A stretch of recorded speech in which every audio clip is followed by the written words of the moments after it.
আমাৰ কাৰণে খুব ভাল দিন আমাৰ নখোলা মডেল হস্পিটেলত আমি এটা অস্ত্ৰোপচাৰ কেন্দ্ৰ আৰম্ভণি কৰিবলৈ সুবিধা পালোঁ।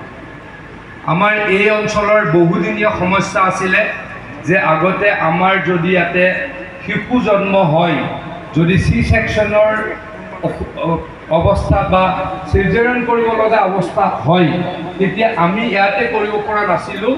হয়তো মৰিগাঁৱলৈকে যাব লাগিছিল, হয়তো সোণাপুৰলৈকে যাব লাগিছিল, বা পেচেণ্ট বা আমাৰ মহিলা গৰ্ভৱতী মহিলাসকল গুৱাহাটীলৈকে যাব লগা হৈছিল।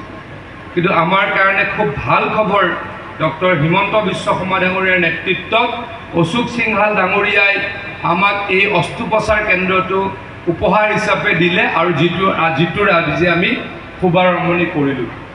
আমাৰ চৰকাৰখনে স্বাস্থ্যৰ ক্ষেত্ৰত সকলোকে সহায় কৰিবৰ কাৰণে ব্যাপক ব্যৱস্থা হাতত লৈ আপোনালোক সকলোৱে দেখিছে।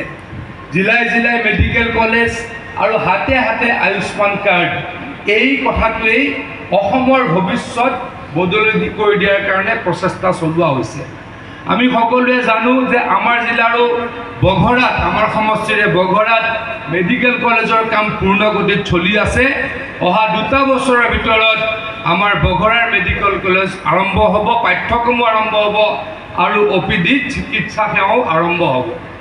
অলপ আগলৈ যাওঁ, আমাৰ নগাঁৱত মেডিকেল কলেজৰ কাম হৈ গ'ল, মেডিকেল কলেজ চলি আছে। গোলাঘাটত মেডিকেল কলেজৰ কাম চলি আছে, যোৰহাটত মেডিকেল কলেজ আছে। এতিয়া সোণাৰীটো মেডিকেল কলেজ হ'ল, শিৱসাগৰতো মেডিকেল কলেজ হ'ল, ডিব্ৰুগড়ত মেডিকেল কলেজ আছিলেই, তিনিচুকীয়াত নতুন মেডিকেল কলেজ হ'ল। ঠিক তেনেদৰে যদি আমি চাওঁ, অসমত আগতে আজিৰ পৰা 10 বছৰৰ আগত অসমত মাত্ৰ 6খন মেডিকেল কলেজ আছিলে, এতিয়া এই 6খনক লৈ 19খন মেডিকেল কলেজ হ'ল। আৰু অহা 8 ছেপ্টেম্বৰ তাৰিখে মাননীয় প্ৰধানমন্ত্ৰী ডাঙৰীয়া অসমলৈকে আহিব আৰু সেইদিনা দৰঙৰ মেডিকেল কলেজৰ কাম আৰম্ভ হ'ব। এনেকুৱা আগতে কোনো কৰিব পৰা নাছিলে। অলপ যদি চিন্তা কৰোঁ, আজিৰ পৰা 10 বছৰ আগত আকৌ কৈছোঁ, মাত্ৰ অসমত 6খন মেডিকেল কলেজ আছিল। আৰু সেইখিনি সময়ত মই আজিৰ পৰা 4-5 বছৰ আগত মই স্বাস্থ্য বিভাগৰ ৰাজ্যিক মন্ত্ৰী আছিলোঁ। আমি